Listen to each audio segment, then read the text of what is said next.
All right, Alex Marlow. Alex can be followed on X, Alex Marlow, also Breitbart News on X and Breitbart.com.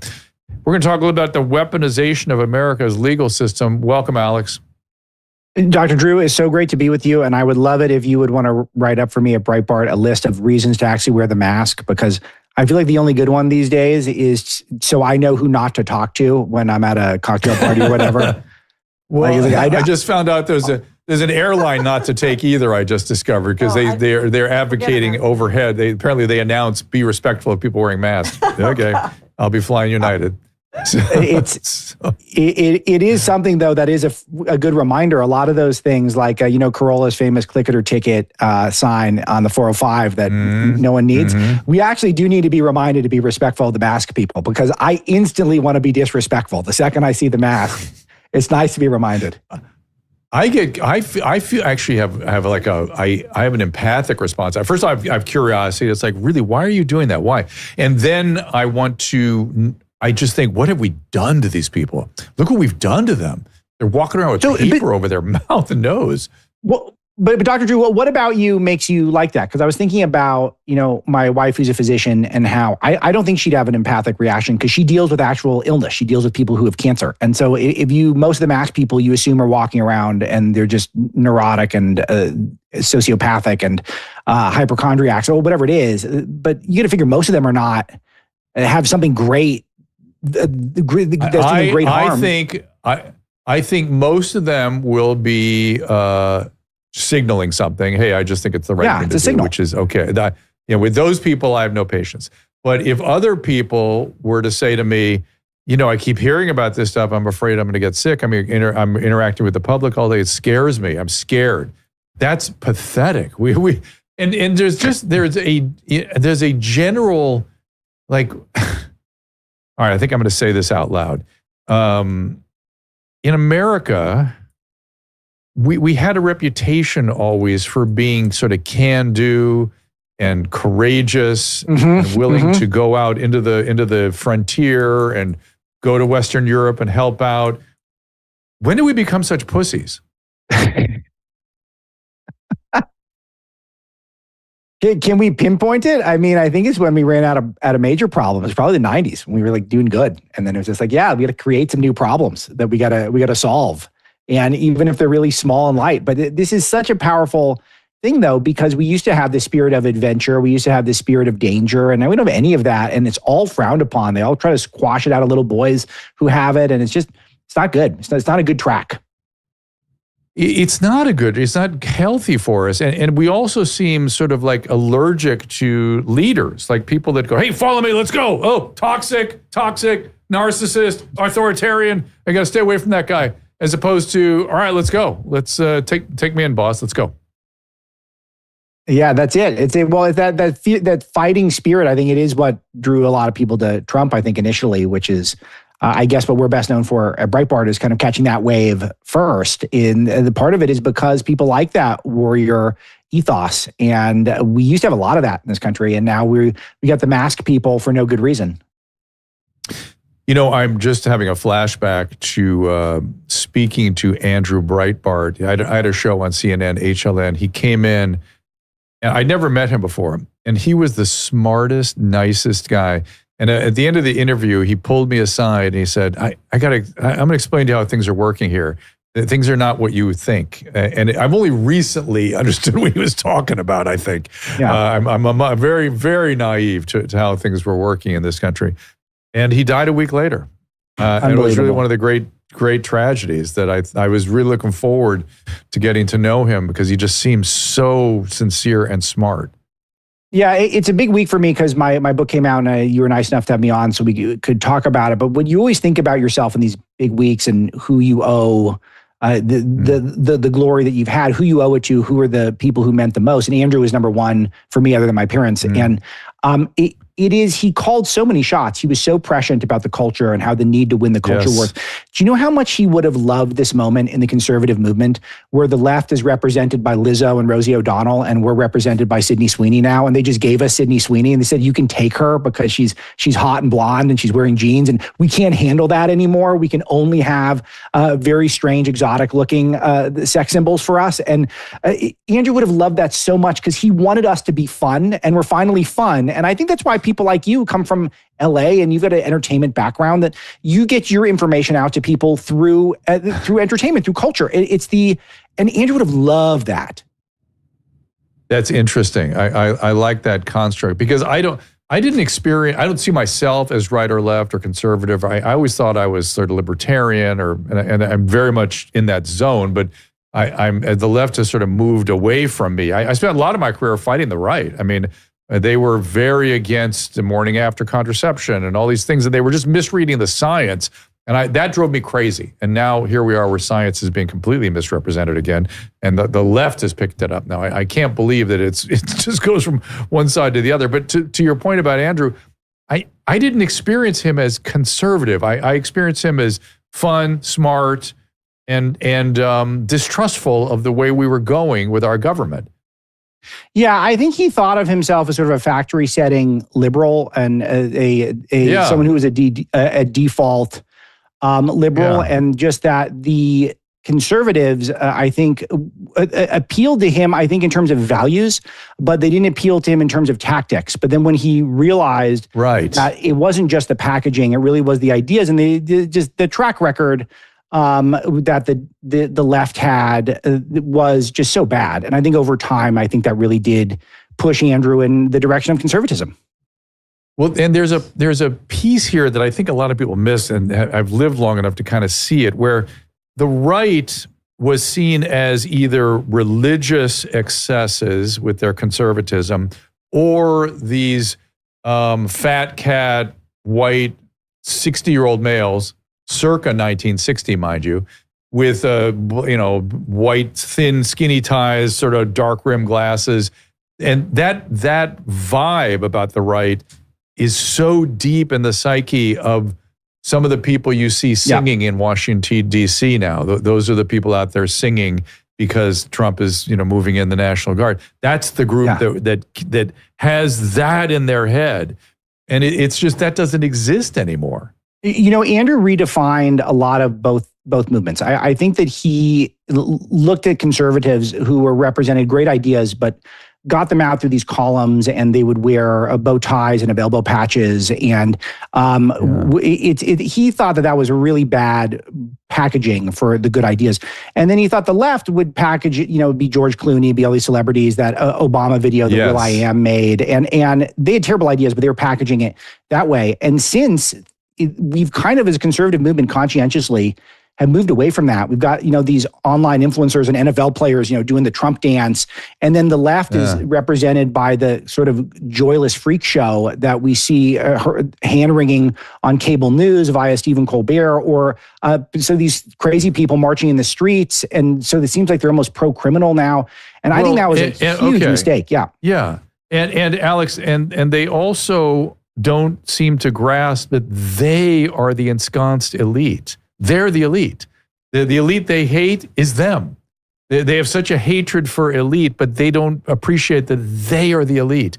And that in their sort of sustained power grab, they have overreached. And is that not what your book is about? That they've taken the legal system and turned it into a cudgel. Yeah, that's right. So Andrew saw the left, he saw the culture's upstream of politics. That was the quote he's best known for. So it's really the cultural actors that are controlling the politics of the country, and the politicians are reactionary. They're not really leaders. They're reacting to it. And he identified three major fronts during his time, which was the establishment media, Hollywood and the entertainment industry, and then academia. So the establishment media has been pretty neutralized. Jeff Bezos, who owns the Washington Post, said himself, journalism's the least trusted profession. That's a W for Andrew. You see the power of conservative online media now. The influencer class, just so many conservatives dominating that space. Fox News beating all the regular news channels. That's a sign that we're doing well there. Hollywood, we've neutralized Hollywood in a lot of ways because people are going to fewer movies and the movies are now less woke. The woke pendulum swinging back. So that's another one where we've made a lot of progress. Academia, we made less progress, but people need a higher education less than ever. It's too expensive. That's a bubble that's going to burst. But during the time that we've been working on that, Dr. Drew, they've opened up new fronts. The corporate boardrooms is one of them, where the wokeification of the corporate boardrooms has really made a big difference for the left in this country. That pendulum swinging back too, but not good. And then finally, the one I'm focused on, which is Lawfare. Lawfare is the single biggest threat to MAGA. I know a lot of people in your audience are MAGA people. The single biggest threat right now is MAGA. I go through, to MAGA is Lawfare. I go through the history of it, but I also try to contextualize the 6 major cases against Donald Trump, which had a couple things in common during his post-presidency, his interim presidency. All of them had a connection to Joe Biden's White House, and all of them were on flimsy, novel, legal ideas. So stretching the bounds of law and order in order to serve a political purpose. That's what was going on. And we tolerated this for some reason because Trump is just used to taking a lot of shit from people, I guess. But we really shouldn't. It's really outrageous what happens. And we need to get back to this being a country of law and order before it's too late. Well, it's so... It feels, to having been in medicine for so many years, I got used to the excesses of the legal system, whereby, let me explain what I mean by that, whereby if you opened up any medical record, you could find something. You'll find something that you could make a legal issue of. And, I just think about the way Martha Stewart ended up in prison. They were investigating for something else, but they, send the net so wide and find something. They find a T that's not crossed, an I that's not dotted. And I worry that that's really the problem with our legal system. It's become so complicated and so rapacious that anybody can use it to an excess. I worry that the right's now going to use it to excess. Yeah, and the right will, in some ways, if we can, but we don't own a lot of the apparatus, a lot of the superstructure that's built, which starts at the universities, it goes to the bar associations. It's all left-wing or at least leaning left institutions. And then now the left, because they're very clever, they're fighters, they got this thing called Project 65 run by David Brock, who founded Media Matters. And what they're trying to do is get conservative attorneys disbarred. So if you represent a Donald Trump, if you represent someone who was a J6 prisoner or something, you better not have an unpaid parking ticket because David Brock is going to find it and he's going to try to get you disbarred so you can't work. So you plied your craft for decades maybe, got a great degree, doesn't matter. And we're not talking, Dr. Drew, you can't get a plum job at a white shoe firm. We're talking you can't work as an attorney. That's the goal. Look, I understand. Alex, that's what they did to physicians during COVID. That's the exact playbook. Exactly right. It's playbook. This is the point. We have to empower people to be able to fight back against these things. So there's some sort of balance. So the excesses can't be put up. And I think Trump keeps saying this. If they could do it to me, they could do it with you to you. And I think a lot of people go, really? I don't think so. But that's true. It's just true. They can find ways to go after you. And I've seen it in medicine over and over and over again. Yes, and you're right on about this. And with regard to the Trump quote, which I referenced multiple times in Breaking the Law, I come back to, I warn people, the plan with Trump generally is don't take him literally. This is one where you should take him literally. There's evidence to suggest it. And I go through example after example where they're coming after just, normal family guys who walked around the Capitol on January the 6th, like ill-advised, but then the feds are doorstepping them in front of their families at airport tarmacs and trying to get, if they get an attorney, harassing the attorney. And I go through these cases, they're shocking and they shouldn't be acceptable. We shouldn't accept these things. Right. We shouldn't accept it in the legal world. We shouldn't accept it in the medical world as well. Your wife's an oncologist, right? Yeah, correct. Oncologist? How does she feel? I've jumped sideways a little bit just because I was thinking about medicine. How does she feel about Vinay Prasad coming back to HHS? I don't know. I haven't talked to her about it, so I don't want to put words in her mouth. I'm tempted to, but I would love to get her take. I'm going to preload you with some data on him before you talk to her, which is that I've been following him for years. He had a podcast called Plenary Sessions. He is a consummate physician, has an extraordinary ability to penetrate medical literature. And I used to listen to him to help me read the oncological literature because he could just see right through it. And when he got in trouble around COVID, it was because he was appropriately calling into question the conclusions of various medical literature. And he is an asset. I'm telling you, he's a wonderful asset. Why Laura Loomer was able to get him kicked out even at all, it was a temporary thing, but it was very disturbing to me. I don't know what to do with Laura Loomer. Can you help me with her? No, I have no idea. Not cool. I stay away from it because I don't want to weigh in one way or the other because she'll inevitably do something really good. And then what we do? Oh yeah. We're playing the music. That's funny. Us. No, because she'll inevitably do something I love, and then she'll inevitably do something I hate. And I'm just going to observe. I get to put my newsman hat, not my opinion maker hat, on with that one. But I'll tell you, where do you think Trump's getting all these great picks from? Because it's just a murderer's row of amazing personnel on the medical side of stuff, which is just so refreshing and amazing. I agree. So that's our video we posted about Vinay Prasad. I think I believe it's an AI. I suspect it is. But yeah, I agree with you. Listen, when Jay Bhattacharya told me they were thinking about him for HHS, I really thought it was one of the greatest moments of my life. I thought, oh my God, this is so poetic. This is the most poetic moment. Yeah. I can't even believe it. Because let's remind everybody, he is the one that Francis Collins, writing to Dr. Fauci, said was a fringe epidemiologist who needed to be subjected to a devastating takedown. This is disgusting stuff. It is disgusting. Francis Collins, by the way, out there saying we should have 10,000 vaccines for kids. Everybody, your wife will appreciate this too, Alex. There's no such thing as a medical intervention that is only good. There's no such thing. Every medical intervention is good and bad. You're weighing the risk rewards for a given individual in a given situation, and you hope the net benefit is that net good, but not without risk ever. Isn't that something? Because I've got a family of doctors, because my wife's family is many of them are doctors, and they always are trying to do as little as possible. That's always the goal. Surgeries last. Medicines second to last, and then can you do something without having to, inject yourself or start consuming stuff? 100%. That's how. So where are the doctors that the Biden was getting? Like, where we get Fauci and the friendly fascist Francis Collins from? Like, why are those guys in charge? They were, again, elite, hubristic, disgusting. However, it looked like Biden had a personal physician that was interested in doing nothing, including basic cancer screening for an 80-year-old man. That's how he ended up with the advanced prostate cancer. Unbelievable. That to me is extreme. Either that didn't happen, he had the cancer earlier and just pretending now that it's recently diagnosed, or it was really incompetent, seriously incompetent. So one of the things that you said a moment ago that I want to touch on is how some of the stuff gets very complicated, and then people get lost. And even the journalists who are trusted and the commentators who are trusted to kind of sift through the stuff and curate it, even we can get lost. And you find this with Biden's medical history, which my previous book happened to be on Joe Biden, which I know we've talked about in the past in your show, Dr. Drew. Mm-hmm. And they told us that he only had sleep apnea and a stiff gait. But there was stuff in there that was buried because they never paid any mind to the fact that he had multiple aneurysm surgeries when he was a younger man.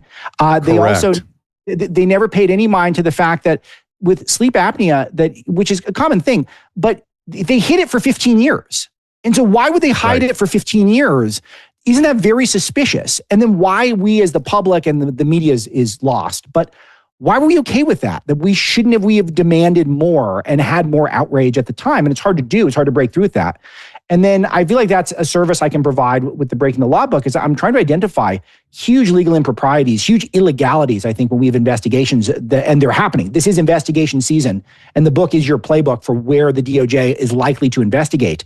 When we see this stuff, I try to clear up these super confusing cases, 6 at a time, that Trump not only had to navigate, he had to run for president while he's navigating them. And they're issuing these cruel, unusual judgments against him. They're gagging him. They're trying to threaten his lawyer, sending one of them, Alina Habba. They tried to throw in a dungeon, Dr. Drew, a jail underneath the courthouse. The judge wanted to do that with her.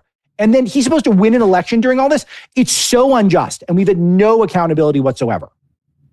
Well, Alex, he's an adjudicated felon. Those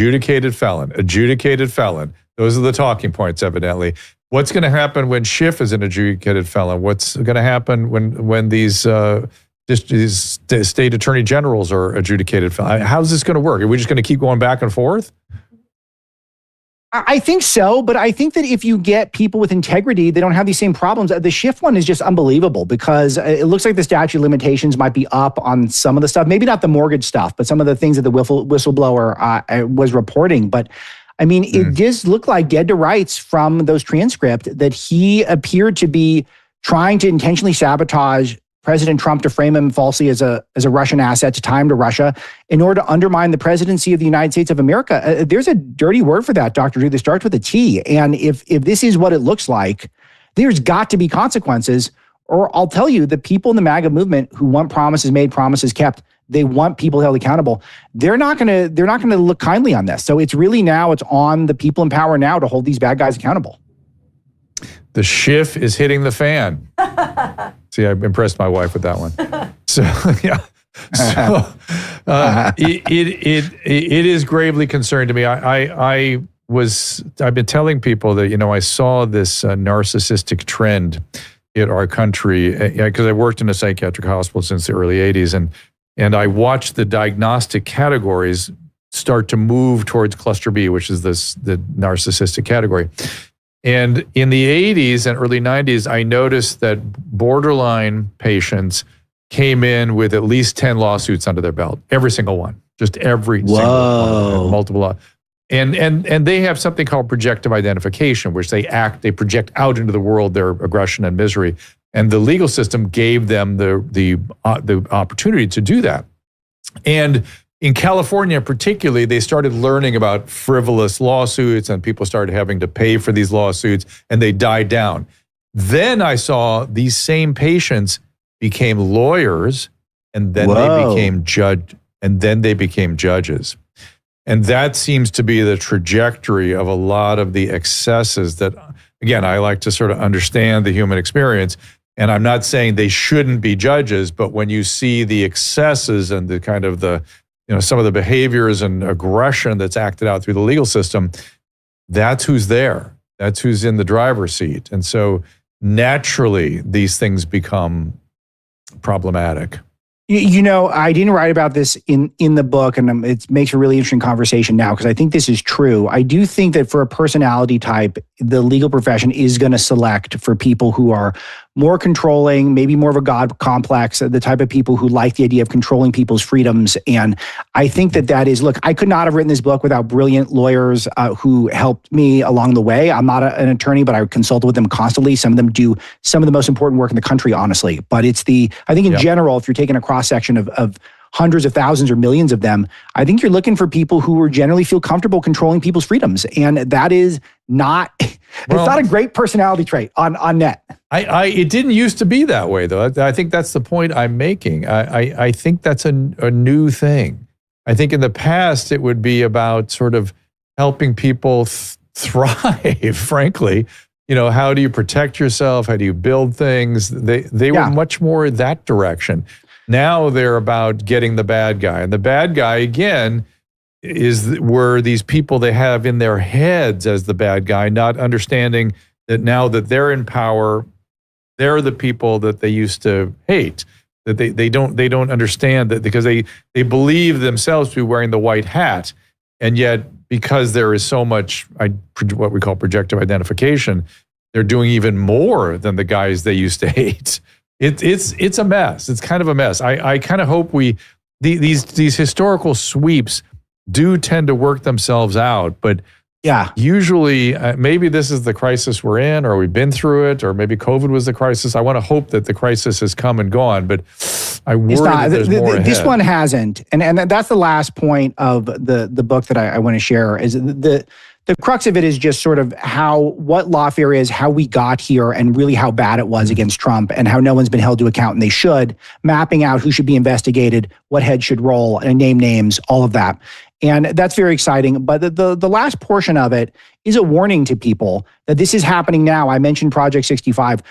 The billionaire class is funding Lawfare in our streets every day, from George Soros to the Sandler Foundation, which you guys can look up, which is just unbelievable, unbelievably nefarious entity on the left.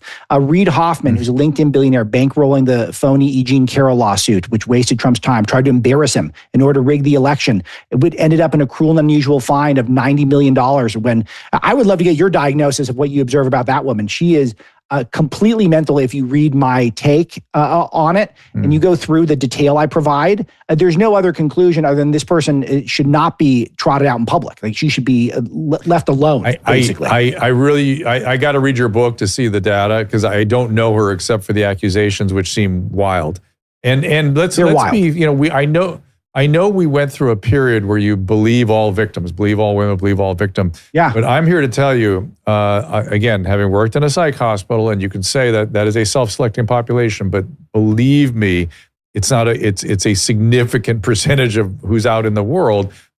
Very common for something to be experienced in a way that did not happen. And it can be wildly different than the actual reality, which is why physicians always bring another person in the room with them.